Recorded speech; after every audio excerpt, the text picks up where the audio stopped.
Morning, this is the Eager Beaver Show. You are listening to a True North Eager Beaver Media Incorporated podcast.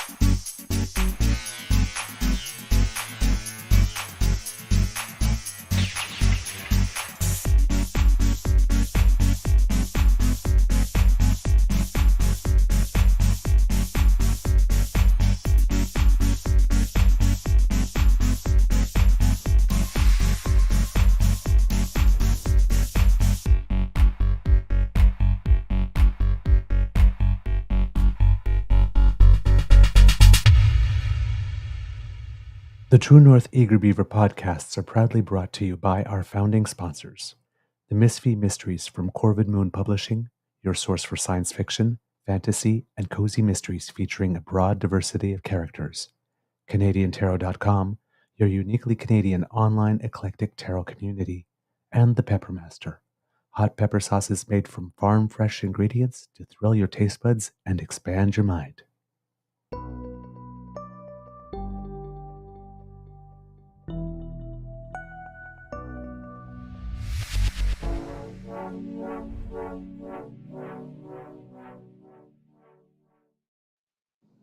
Well, good morning and hello, kids, and welcome to season 4 and episode number 372 of the Daily Beaver Morning Show.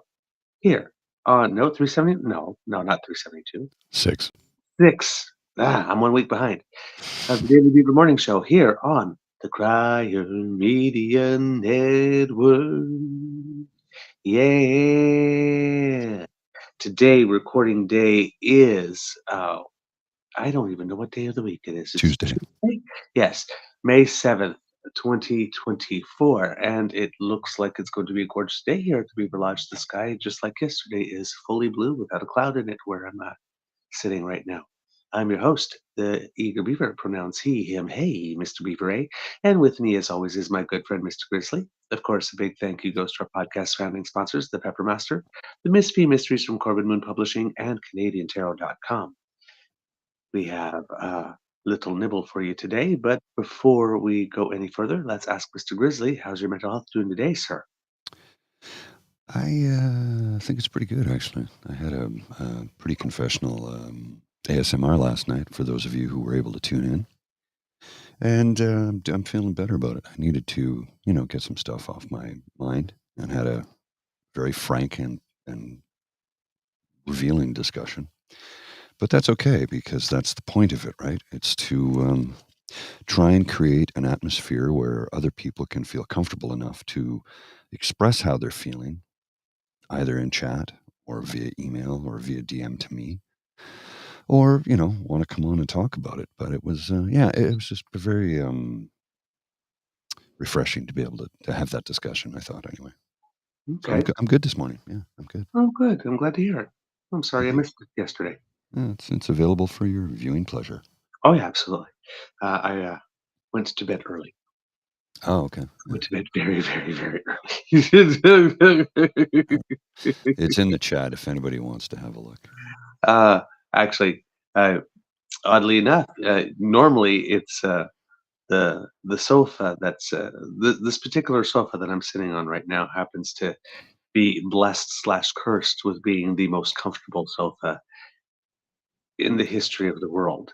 So if you stretch out on it, you're going to fall asleep. Yes, your day's over. Well, yesterday I actually fell asleep in an upright chair. I didn't even make it to the sofa. I got in from running a couple of errands. I talked to my Beaver sweetie on the phone. I warmed up some food, some leftovers, sat in the chair, ate it, and when I woke up, the bowl was right in my crotch. Wow. Empty. Yeah. I had finished my meal before falling asleep, but the bowl was just sitting there, and so it's like, and I woke up like 2.5 later. I guess I did not move 1 inch the entire time because the bowl should have gone flying at some point. And it didn't. So it stayed right. It's like I could have put it on my head I think, and I would have woken up, and it still would have been there. I was out. I've done something similar, but it was with a pint of Guinness on my knee. Yeah, I was just completely Yeah, out. and woke up and it was still there. It's Yeah. Guinness after all. You don't spill. You just No, not even sleep. No, No. gee, can't do that. Not to that good lad. Oh, all right. So enough about us. It wasn't a particularly eventful day It really in wasn't. national politics at all. A lot of it is stuff going on is positioning, and as we mentioned yesterday, for example, the budget measures that the capital gains provision has been pulled, Mhm.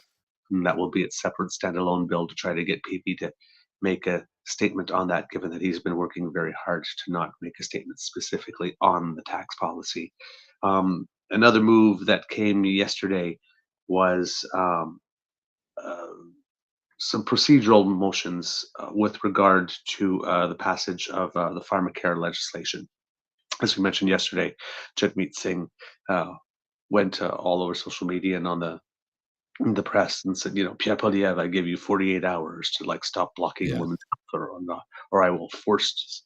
And it's like, Dude, you're posturing because you don't you, with the the supply and frame. confidence agreement, they don't need a single vote from the cons to pass I know. legislation. I get this, right? They don't need it, and it's not like Pierre is going to support it. And you know, I mean, this is an exercise in framing again, right? Yeah. Yeah. This Yeah. the thing that is going to pass eventually. I know is going to pass eventually because the liberals are going to support. We're going to support it, and that's enough. Because I'm going to start calling. Now, normally the strategy is to call on the prime minister to do the thing Yes. that's not to do anyway. But he's calling on the leader of opposition, knowing that he won't support it, to support it. Otherwise, he will force it through. Well, he won't force it through. It's already scheduled vote, and he already has the support of the governing party. So there's no forcing going on. Like this, and without the governing party agreeing to actually put it on the order paper or the agenda, well, he can force all he wants. It's not going through. Yeah. So I understand this is an exercise in framing, but he really, really, really needs a new word because force is not it. You're the fourth party. You're not forcing anybody to do anything. Nobody's buying that. Yeah. Nobody's done that. You persuade. You brought people Mhm. along. You convinced. Right? You fought for.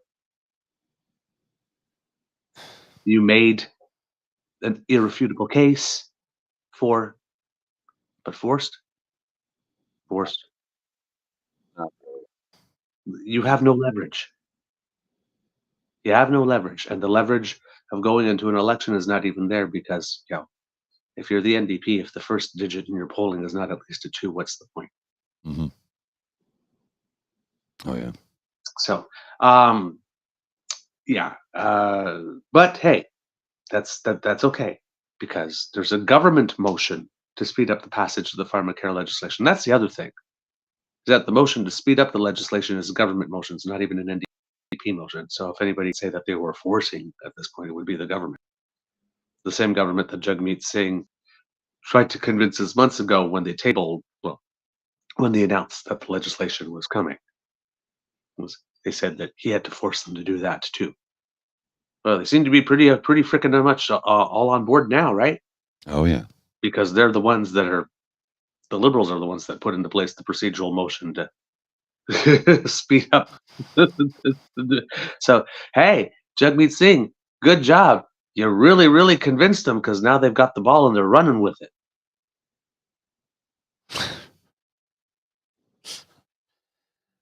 Good job on forcing them. I'm just tired of his posturing like this. It's like, dude, That's it. it's not necessary. No, and it's an insult to intelligence. It really is. Ed Broadbent is spinning on this one. You know it. You know it. This is not a move that Ed Broadbent would have ever done. No. His mentor, as he told us. Yes. I'm not sure. I'm not entirely convinced he knows Ed all that much, but he says he does. Yeah. But that would be me. But according to iPolitics, the New Democrats are throwing their support behind a government motion to speed up passage of Pharmacare legislation. The party teamed up with the Liberals to pass a time allocation motion on Monday that limited debate at second reading of the bill to 5 additional hours. When debate wraps, a vote would then be held to send the bill to committee. It's expected to pass easily as both the Liberals and NDP are in support of the legislation. The move comes after NDP leader Jagmeet Singh threatened the Conservatives to withdraw their amendment that would kill the legislation by noon on Monday, which the Tories ignored, of course. So that's the other thing too. Is if you don't do it, I'll force you, and basically the Conservatives went. And there you go. You're going to pass it anyway. An NDP source told iPolitics early in the day that if the Conservatives failed to act, the party would likely then work with Liberals to bring in the time allocation to push the bill forward. Singh made his demand in a letter Sunday to Conservative leader Pierre Poilievre, calling on him to support moving this important initiative forward as quickly as possible. Quote, as you know, Canadians are facing a cost of living crisis, and this crisis has real impacts on people's health. Nearly 1 in 4 Canadians have reported splitting pills, skipping doses, or deciding to not fill or renew vital prescription medications due to their high costs. This cannot continue, Singh wrote in the letter dated on Sunday. He also continued, while big pharmaceutical and insurance companies are making huge profits, surely Canadians shouldn't have to continue to pay amongst the highest prices in the world for their medications. So there you go. The NDP had originally given the Liberals until the end of 2023 to pass the Pharmacare bill, but they had rejected original drafts of the legislation, so that's why it took a little longer. Both sides agreed to a new deadline of March 1st, 2024 to introduce the legislations, with the Liberals and NDP reaching a deal on the bill with only a few days left. So the last time we talked about this was around that time of the year, March, when it came up. I want to address this comment. The government is criminal at this point with zero accountability. It's from Twitter. The nation was flooded with newcomers to raise house prices $500,000 per unit. Westerners' birth rates are super low, and you guys are talking birth control. Eek. Let's have a look at Canada's current population of almost 41,160,000. Yes, we're going to talk birth control. I don't understand what you're trying to say here. Maybe people aren't having a lot of babies, but people are coming to this country. So what is it? Is it too many people are coming to the country driving up house prices, or people aren't having enough babies? You just defeated your own argument there. It doesn't I'm sorry, dude. I'm not trying to be an arse here, but you're not making any sense. Too many people are coming in driving up house prices. We aren't having enough babies. One thing defeats the other part of your argument. Yeah. Right. It's a recycled conservative trope. It's been going around the internet for the last 2-3 days. Yeah. So that's just someone coming in with an idea that is not freely thought, but downloaded from Central Brain. Here. Mm-hmm. Let's not engage with those types of comments. So no. I'm not trying to raise hell or anything. This person's like, you're talking about birth control. Eek! I mean, if you're talking about birth control, it makes you squeamish. I mean. Sorry. Can't help you. More than half the population is women. Right? So, at some point, the topic is going to come up. All right. And also, not every man that decides that he wants to put it somewhere wants to have a kid. So, birth control also matters for them. So, just go. Let's calm down. Yeah, it's a two-way street when it comes to birth control. Let's calm down. So the Conservatives last month put forth an amendment to kill the bill, saying it, quote, does nothing to address the healthcare crisis and will instead offer Canadians an inferior Pharmacare plan that covers less, costs more, and builds up a massive new bureaucracy that Canadians can't afford. That statement is bullshit because, number one, offers Canadians an inferior Pharmacare plan to what?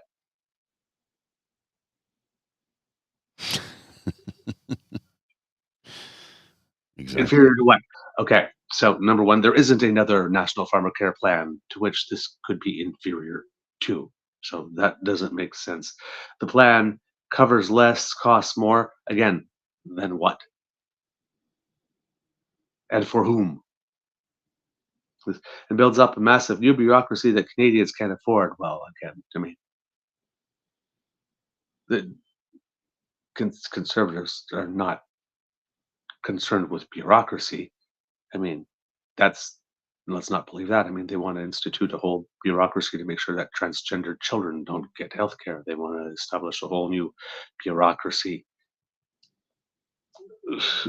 you know, I Yeah. mean, yeah, this, you got to remember when conservatives complain about money, it's never about money because they spend more typically than other people, and they spend money rather than to help you to make sure you get kept down.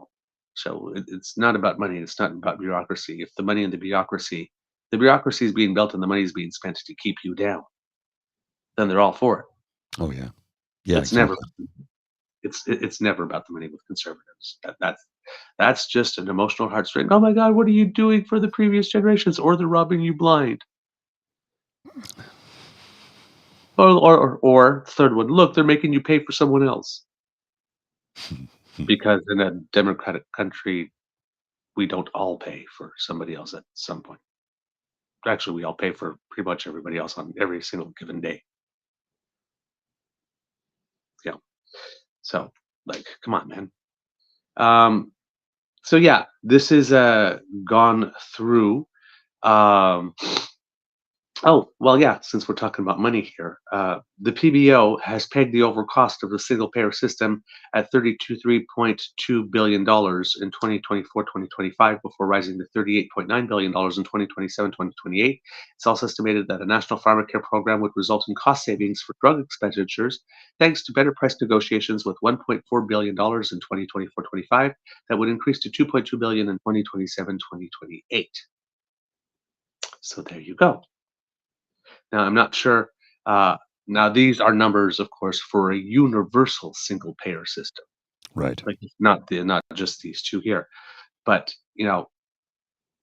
when they're talking about like this, oh my God, it's going to cost so much money. It's like no, we'd actually be having cost savings in drug expenditures. And that's been proven time and time again that that is the Yes. case. So we would have one line item of a budget that would go up, and another line item of budget that would go down. And by making sure that people can take their medications on a regular basis, we also reduce healthcare costs that Funny come how from that works, huh? complications from people skipping their medications. Right. So there is some money to be saved. Again, when you have these conversations, you always have to, if nobody's willing to have the conversation from both sides of the ledger, okay, yes, we have to pay more on this, but we save here. Hmm. You're only looking, oh my God, look at all the things you have to pay more on. Then you're not having a good faith conversation. Those are like the carbon tax conversations that never mention the rebate. Of course. Oh, you're talking about the money going out, but you never talk about the money coming in. You got to talk about the money flowing both ways, or else it's not a good faith conversation.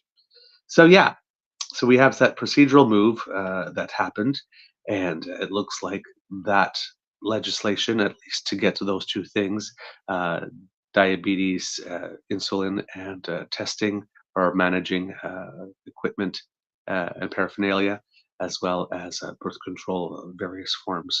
Um, and So that will be a good start, and hopefully it will be a system that people can start to subsequent governments will start to build on, hopefully. And if it remains just that, well, at least it helps those people. But because I would not foresee much of an expansion Mm. if Yeah. one certain blue party would become the government. Hmm. Yeah, I don't think that would happen. Um, Elsewhere in the world, the stuff that's going on, there doesn't seem to be much development either here in Canada with regard to the campus protests. University of Toronto still seems to have the policy, their second policy, because the first one is that they gave everybody till 10 o'clock on Monday, I think it was, Hmm. or on Sunday to disperse. And then they decided, okay, well, if the protest does remain peaceful, in word and in deed, it would be the encampment would be allowed to remain. Um, Certain premiers are, making big stinks about stuff. You had Doug Ford tried to have a moment yesterday saying, things that we similar say on the show. We come here to live in peace and all that kind of stuff, and to try and keep it that way. Wasn't a bad statement. It's just Well, where was he during the 3 weeks of the occupation of the city of Ottawa? Well, that's the thing, right? It's that everything that he said there, he could have said during the occupation. He's like, according to Colin DeMello, it says breaking, Doug Ford says university encampments need to be dismantled and calls for the universities to act. The university has to move these people along. The premier adds there's hate speech and nasty stuff being said. Yep. Doug, 3 weeks that took place in my neighborhood. You didn't lift a damn finger. You're a hypocrite. Yeah. I don't know if you have a clip of him saying it. But I'm trying to find it. yeah, I saw it the other day. Like I said, it's not particularly memorable or anything, and there are no gaffes or anything. It's something that needed to be said. It's just, I've got it. Where were you? I've got it. We'll run the clip here. Okay. A sec. Here we are. And I wish those people in the parks, at the universities, could hear your story. That we need to remove those people. These universities have to make a move. It's so disturbing. When I see these protests, yeah, we live in a democracy. Everyone's allowed to protest peacefully, and that's what I mean, peacefully. The hatred I have seen on these protests, I've never seen before in my entire 60 years, not quite 59 years, of living here in Toronto. We're here, you want to be here in Ontario, you live in peace and love. That's what we encourage all the time, is making sure we respect every single culture, no matter where you're from. No matter if you're from Palestine, or if you're from Israel, or you're anywhere else. If you live peacefully, that's what we expect here.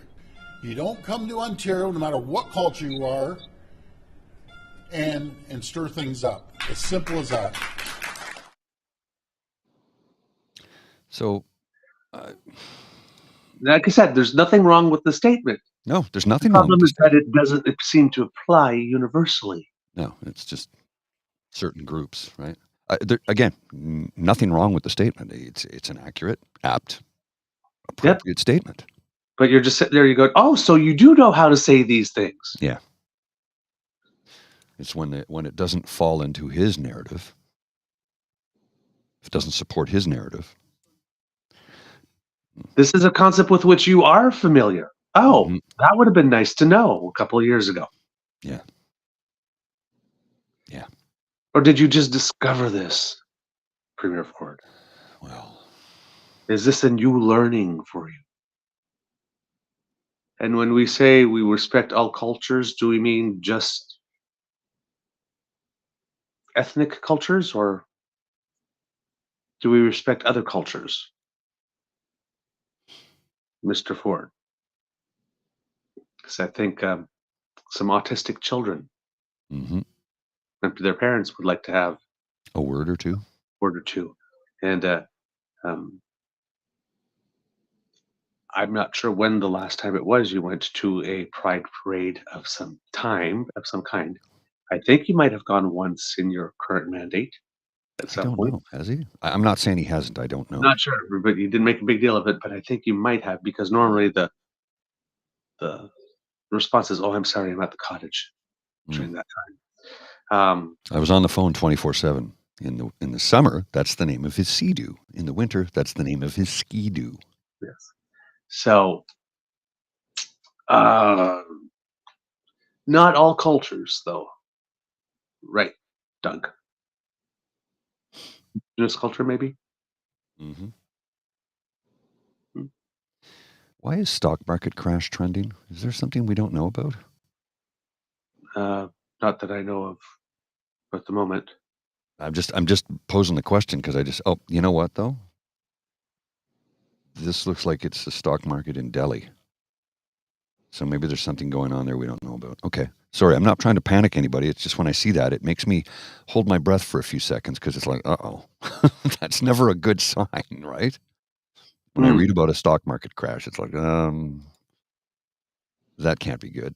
Oh, I think I don't know about Delhi. It says Financial Guru forecasts a massive stock market correction in the U.S. So, Financial Guru in Delhi Oh, is, okay. Okay. Thank you. saying, yes, he says that there's an impending market plunge. Top strategists forecast 44% S&P 500 crash. Yeah, Mm. yeah, I don't think so. I would be surprised. In business news, you will always the perfect example of this is, for example, the interest rate cuts. Right, we've had people say since the beginning of the year, oh, the first one is coming in June, absolutely, and then people, oh no, it won't be before November. Oh, there'll be 3 cuts before the end of the year. Oh, maybe if we're lucky, we'll get one. Well, no, it's it's speculation. Sometimes a lot of it is predictions being made with a view to maybe trying to nudge or influence the central bank to make a decision in certain ways. You've seen a lot of them.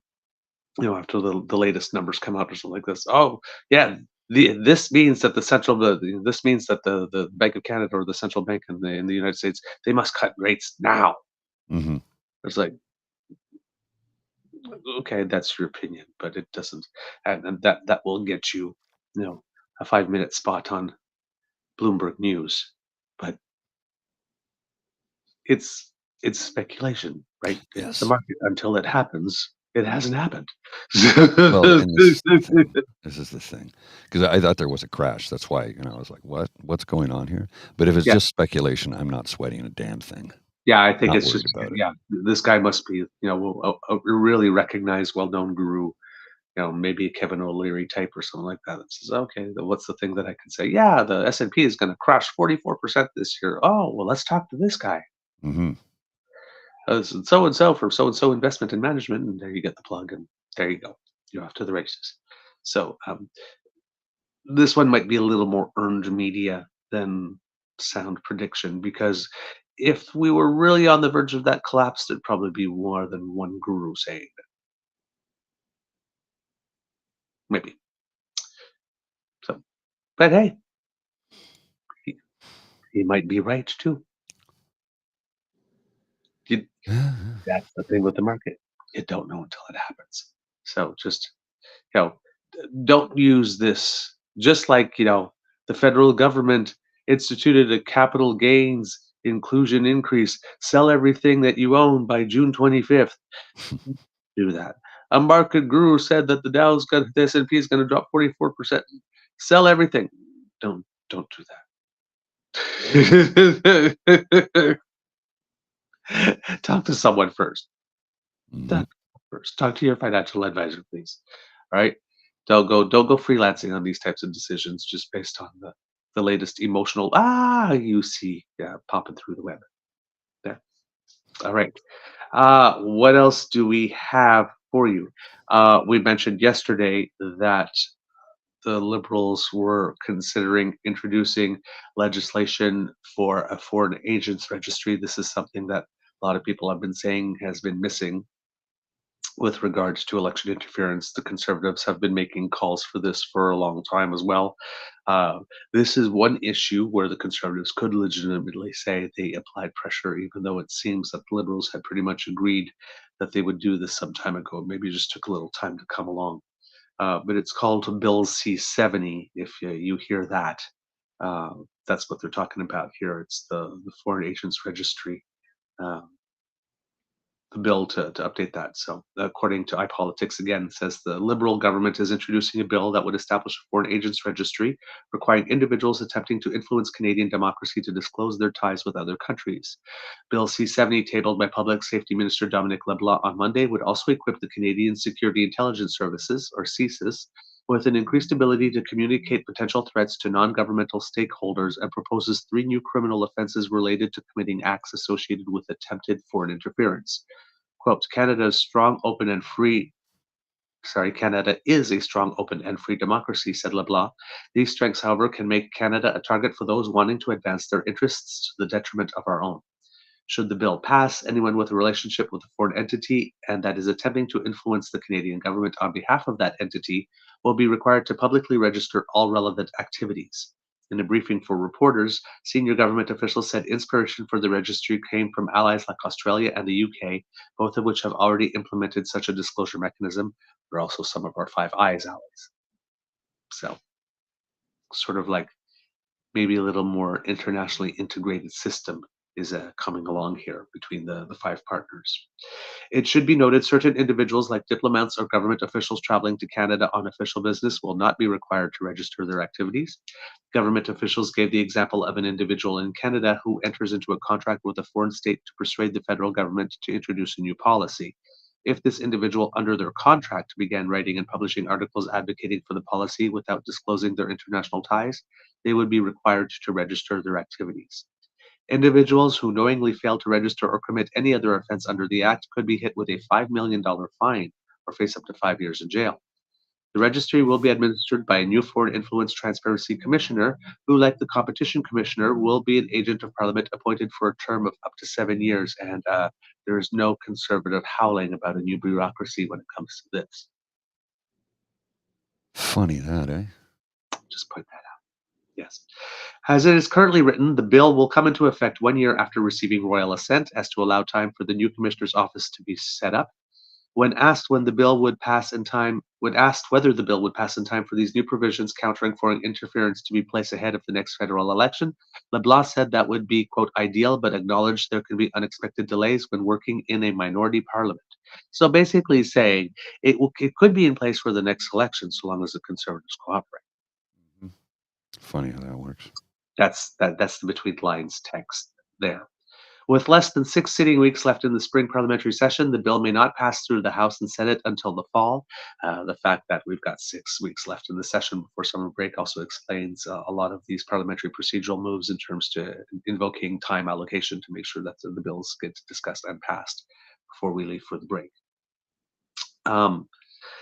The latest possible date for the next federal election is October 20th, 2025, though the writ may drop much sooner should the supply and confidence agreement between the Liberals and NDPs fall through. The bill's introduction also comes just 3 days after the interim report from the Public Inquiry into Foreign Interference found that the last 2 federal elections were subject to attempted influence from foreign states or state-backed actors. So there you go. Conservatives, again, that Sebastian Skamsky person that keeps on coming up because apparently he's the party spokesperson. They say instead of protecting Canadians and diaspora communities, he blocked, delayed, and obstructed a foreign influence registry at every turn, said Skamsky. Only a common sense conservative government will protect our people, defend our democracy, and stand up for foreign governments that attempt to interfere in our country. And that's why we will not say whether or not we will support this. That last bit was my own editorial. I figured We've been calling for it forever. It's something absolutely essential. Will you be supporting it?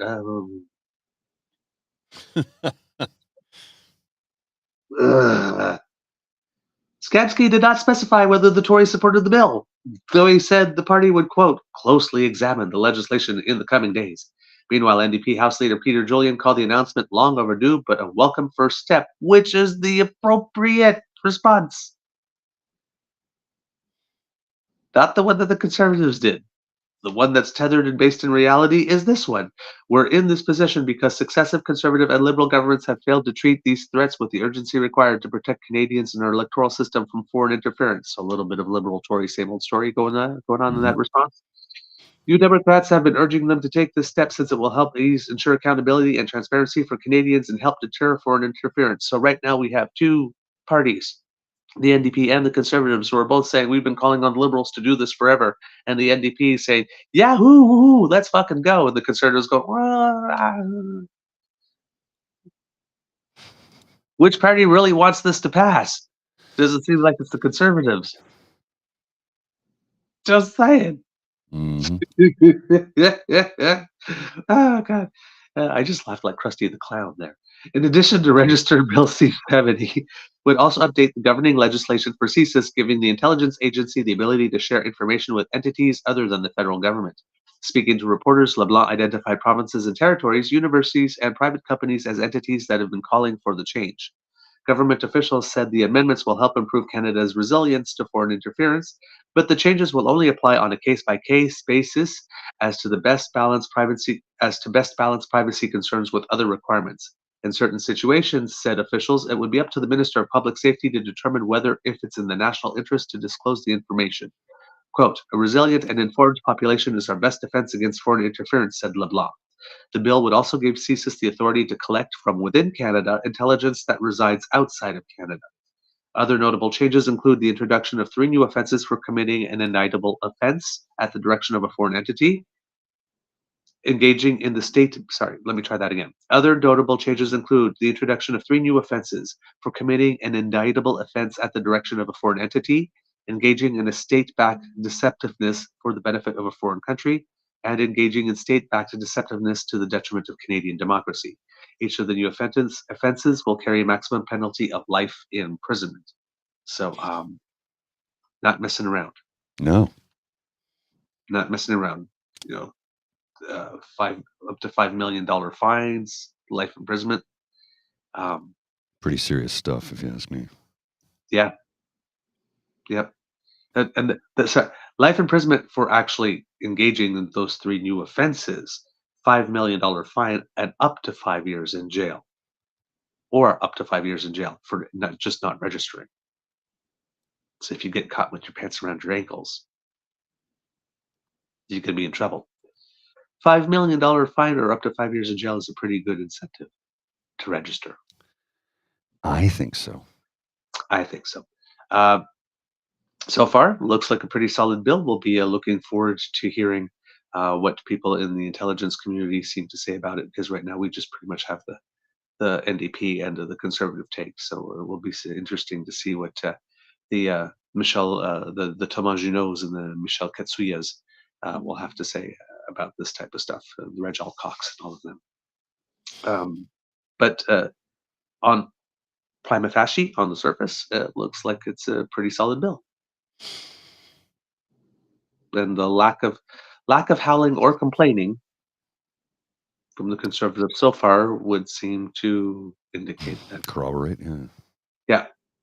I mean, when all they can turn around and say in the face of such a bill as, well, they promised to do it before, and well, we've been calling for it for a long time. We'll look it over. You've done well. That means you've pretty much handcuffed Conservatives on this one. Yes. Good.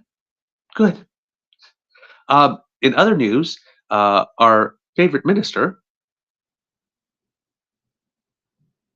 Oh, come on, Sean Fraser. Oh, I thought you were being sarcastic. That's why. No.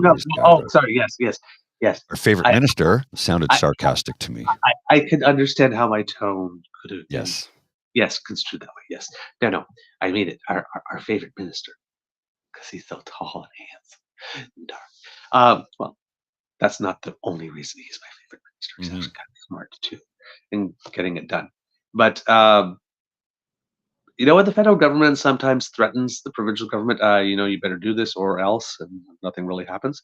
Well, the federal government said, you got to not overcharge people for stuff on health, or else we will retain some of the money. And then they found out that certain provinces did bill people for stuff privately that wasn't, and the federal government retained the money. Yes. And a lot of provinces was, well, you didn't say you would actually follow through. It's like, well, duh. Well, we said there were strings attached. Yeah, but you guys never follow through. Why'd you follow through this time? Yeah, well, things are different now. Yeah.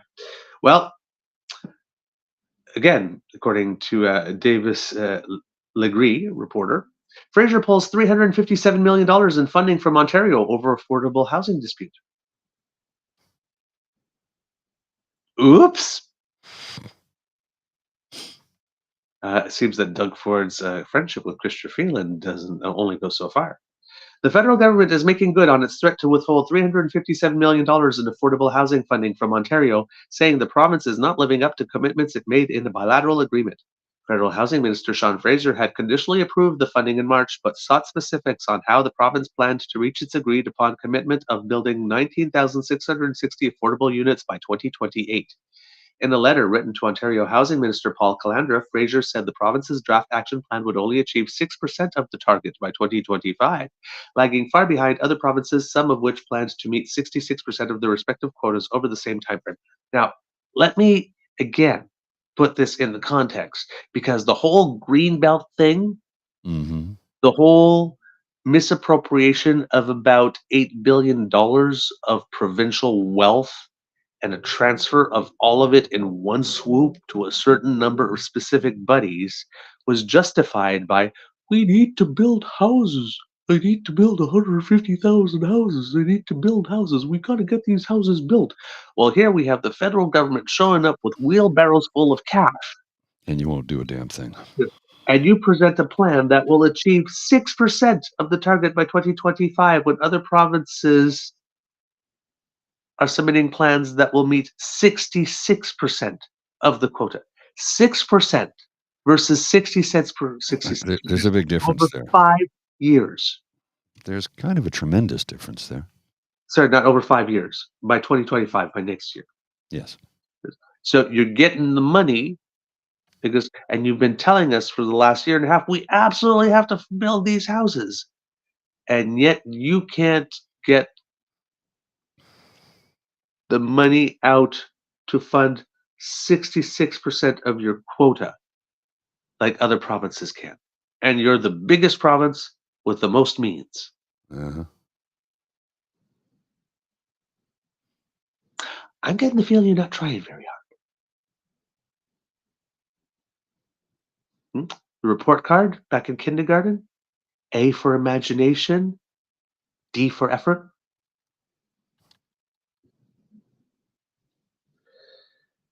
If the Ontario government wanted to see a $357 million reimbursement for building affordable homes, wrote Fraser in a letter earlier this year, it would first need to demonstrate that it actually planned to build those units. Give us the money, show us a plan. No, give us the money first. No. We actually need to see a plan. We actually need to see the plan that actually makes it look like you actually want to do this thing that you're planning. No, just hand us the no. We've tried to just give you the money many times. All the premiers combined. Remember when who was it? The parliamentary budget officer was it or something that said there's $70 billion in transfers that was supposed to be spent on health that just went. Hasn't been. 70 billion. And you're still coming up. You're still going up to the press and say, just give us the money. Trust us. Sorry. That era is over, premiers. You've got not a leg to stand on there. I'm sorry, but you don't. You've got nothing to stand on. You are squandering $70 billion in healthcare dollars. Yeah. So yeah, there's major strings attached with every dollar you get from here on out. Because if you cannot invest the $70 billion in healthcare that you're supposed to, why would we hand you millions, hundreds of millions of dollars for housing when we know damn well you're not going to build a thing? Why would we hand you a nickel? You get nothing. Jeez. Now, And they'll turn this into making the feds look like bad guys, right? They'll do their best to make them look like bad guys. There you go. You know what? Thank you for providing the segue. Thank you. So, because I was just about to say now, before you hear the conservatives rush to the camera going, oh my God, what was us? The federal government's being so mean to us. The feds offered an extension that would give the province until September to outline its plan to meet the nearly 20,000 unit target. So they need to get to 66 this by 2025, and the federal government is giving them up until September to come up with a plan.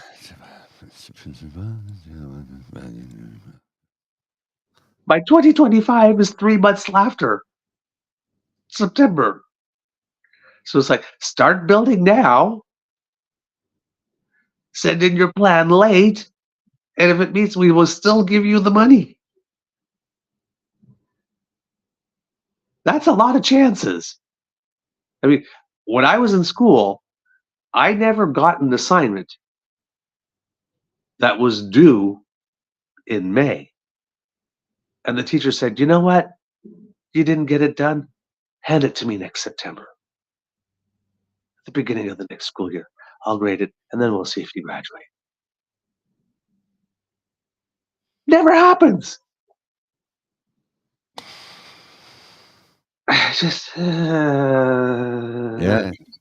In the letter, Fraser wrote, Because Ontario is lagging far behind its provincial and territorial counterparts when it comes to building more affordable housing units, I believe the request to see details of Ontario's plan was reasonable, wrote Fraser.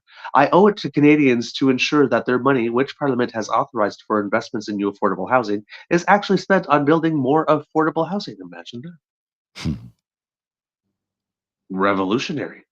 It should be noted this decision does not mean the province is necessarily losing out on the funding. Rather, it will now flow directly to the municipalities as opposed to throughout the provincial government. So, again, oh, provincial governments, you want us to go through you and not through the municipalities first? Fine, we can do that. Show us your plan. No plan? Hey, municipalities, want some money? Mm-hmm. It's a pretty good way to make it happen. Hey, federal government is going, hey, we're not picky. You want us to go through you instead? We're happy to do that. Show your plan. Oh, no? Okay, well, you know what? Yeah, we're not going to keep on waiting for your plan. We're going to go to the municipalities now instead. Yeah. You know what?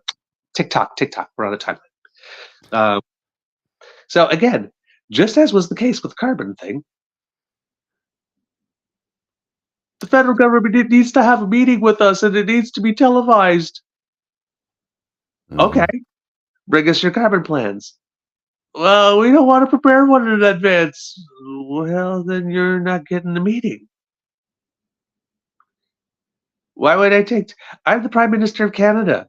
My most valuable asset is my time. Why would I set aside a whole day or 2 days to meet with you if you're not going to come with a plan for us to discuss? Go pound oil sands. Mm-hmm. Just, well, it's kind of obvious. Like, you are wasting my time. Call me when you got something to discuss. Well, these are not radical, unreasonable positions, people. Unless you're a conservative and you're being asked to do some work. There you go. I was just about to say, unless. What? You actually want us to work for the money? I thought you'd just give it to us. Again, this is the party that believes in the merit principle. Allegedly. We don't need to show you our plan. We don't need to actually spend some time thinking about that before we get money. What, you actually want to know what we're going to do with the money? How dare you? I don't think I like that.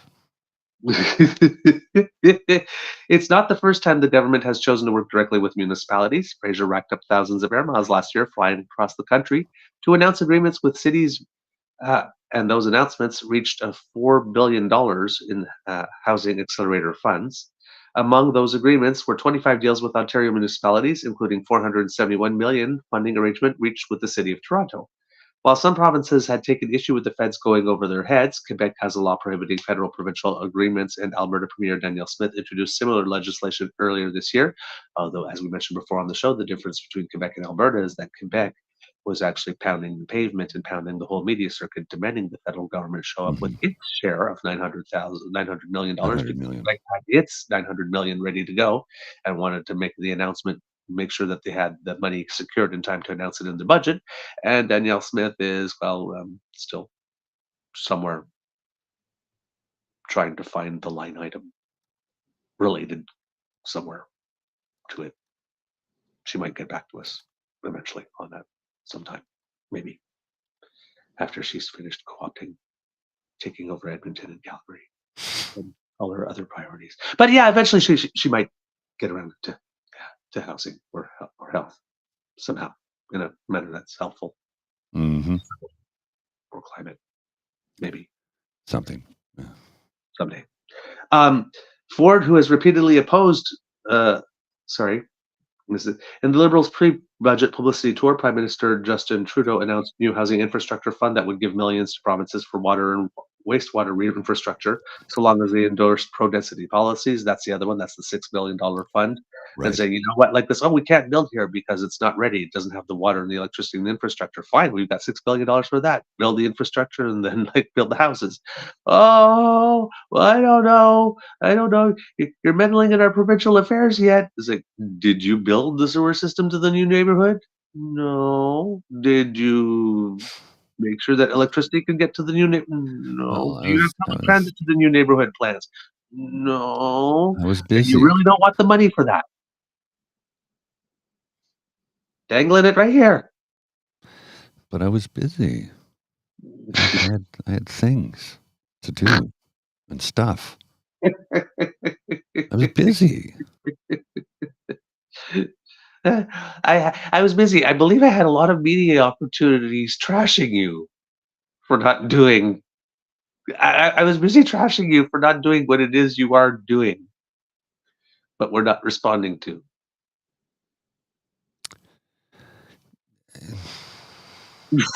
I, I hear you. I hear you. It's beyond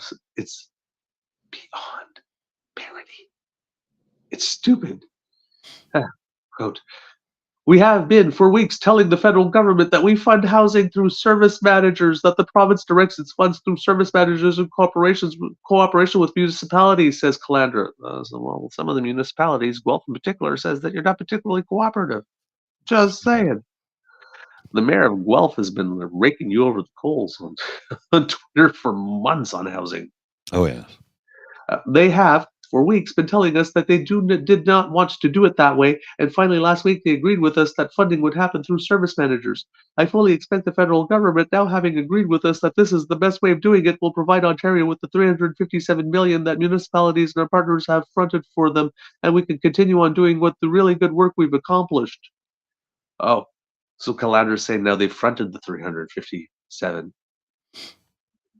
but still only got 6% rather than 66% of their goal with that. Funny how Okay. that works. Yeah. Okay. Yeah. Pull this leg and it plays jingle bells. Yeah. Yeah. That's what I'm. God. Jeez. So nuts. Oh, all right.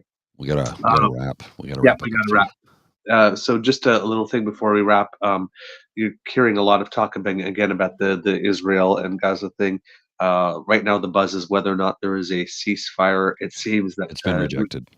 we've heard reports that Hamas has accepted the terms of the ceasefire, but it's a ceasefire that was put together by the governments of Qatar and Egypt that Israel has said doesn't meet its basic. Yes. And apparently this has been a long-standing thing that they've had it's been regurgitated a few times, I've been told. So like it was just posturing, apparently. Just posturing. Well, it seems that this is the first time that Hamas has accepted something.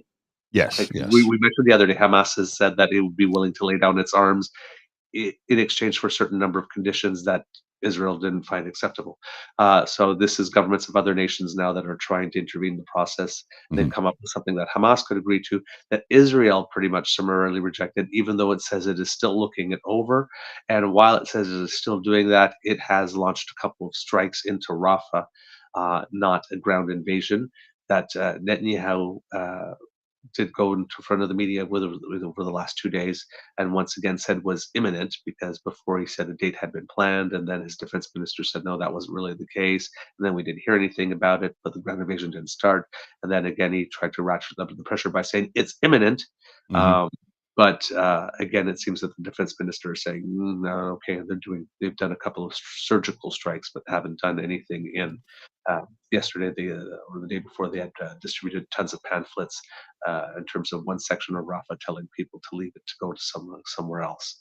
Now you have to understand there's about 1.4 million people all concentrated in that area that all escaped already from other places. So there's not much any other place to go. So it seems that Israel has also taken control of the Gaza side of one of the borders that they had recently opened for aid, and nothing is going through there. They closed that border in the north, and that they've seized control of the Rafah side of that border crossing. Not much is happening at the moment. Cindy McCain, who's with the UN World Food Agency, has basically said that we are in actual famine right now. Now in northern Gaza, and that it will probably spread, and that once these things take hold, they're very hard to reverse. And this comes as Israel has closed the northern border and has taken control of the Rafah side of. It's all bad. So, there's going to be a lot of developments, probably a lot of fast, and a Mhm. lot of things going back and forth with conflicting reports over the next few days. Uh, don't take the first report that comes out. Don't take just one report. Look Look at for all of many them. different sources. Don't take the first hot take because this is changing very, very, very rapidly. So just strap in your seatbelts. It's going to be a bumpy couple of next few days. But Indeed. if we can get something that might open a window where fighting will stop and some hostages will be exchanged for prisoners, and might give us a couple of weeks. They're hoping for maybe like a 6 or 7 week period of stoppage, which would maybe give them time to negotiate something more permanent. So that's the plan. All right, Mr. Grizzly, do we have a show?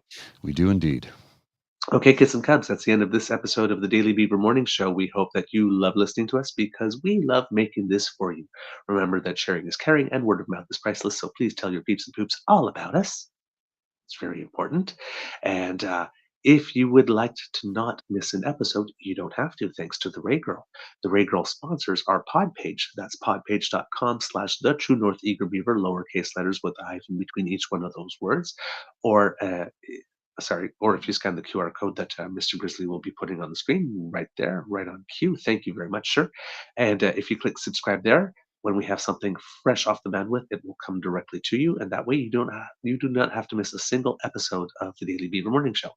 If you would like to support us in other ways, you can do that by making like Kit Elaine and going to the True North Eager Beaver Media Incorporated page on YouTube, and there we have 3 buttons: like, share, and subscribe. Click 1, click 2, click 3. Hey, go crazy. Have It makes us happy when you click our buttons, so please do so. And if you have, let people know that you have, and maybe that will encourage them to click some buttons too. And if you would like to help us in another way, the QR code by Mr. Grizzly's head brings you to our coffee page where you will find our tip jar. If you like what we do and you would like to encourage us to do more, you appreciate our project and our product, you can go over there, scan that QR code, or you go to ko-fi.com/eagerbeaver, lowercase letters, all in one word, and there you will find our tip jar.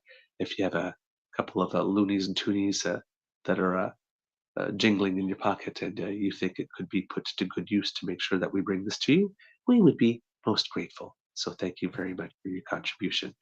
Um, what else do we have? Because democracy is something that you do. If you're in Alberta, please get involved in the Alberta NDP leadership race to support your favorite candidate. Do some phone banking, some door knocking, stuff some envelopes, anything that you can. Seems that you've got a good race there, so get in there and get involved, get active. And as we mentioned yesterday, if you happen to be in Saskatchewan or New Brunswick, you have provincial elections coming up. Why not look at your provincial electoral body, give them a call, and see if there's any way you could help with a polling station or in any other way. Get involved in the democratic process. It's really, really important. We need you. All right. Indeed. From the Beaver Lodge, this is your eager beaver saying it can be a tough world out there, so please be kind to and gentle with yourself. Mr. Grizzly, do you have some words of wisdom? Because if you do, lay them on us. Well, we now have True North Oh, Eager Beaver boxer shorts available on the hey, hey, hey. TEB merch store. Put it on your wiener. I put a few things on the store, obviously. The boxers, of course, and we have there's a few things that I put up because I thought it would be kind of fun. But yeah, there's lots of stuff for sale there. There's water bottles, luggage tags, phone cases, fridge magnets, tote bags, hats, mugs, 3/4 sleeve baseball concert style tour shirts, t-shirts, you name it. There's all kinds of stuff there, and I'll slowly add more stuff as time goes on. But there's lots of stuff in the store. The link is on in the chat, and it's the QR code if you want to scan that right now. That'll take you directly to the store, and you can peruse our wares that we now have for sale. So it's a sales pitch this morning. That's the only words of wisdom I really have today. Wares for sale, appetizing young wares for sale. Yeah. All right, Mr. Grizzly, please roll those credits. Yeah. Just cue that cock, my friend. Yeah, yeah, yeah, yeah, yeah, yeah, yeah. You are listening to a True North Eager Beaver Media Incorporated podcast. The True North Eager Beaver podcasts are proudly brought to you by our founding sponsors, the Misfit Mysteries from Corvid Moon Publishing, your source for science fiction, fantasy, and cozy mysteries featuring a broad diversity of characters. CanadianTarot.com, your uniquely Canadian online eclectic tarot community. And the Peppermaster, hot pepper sauces made from farm-fresh ingredients to thrill your taste buds and expand your mind. We are grateful to the Crier Media Network for its support, Pete Jarvis for our artwork, and Paul Joseph Something for our opening and closing sequence music.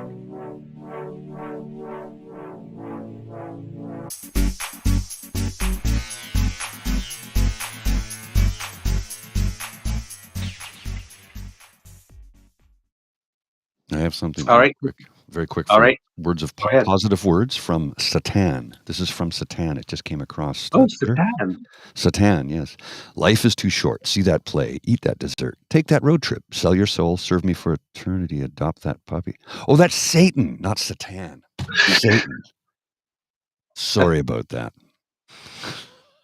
See, now if it was Satan, you would have had a completely different. Eat organically. Yes. All right, kids and cubs, have a great day. See ya. But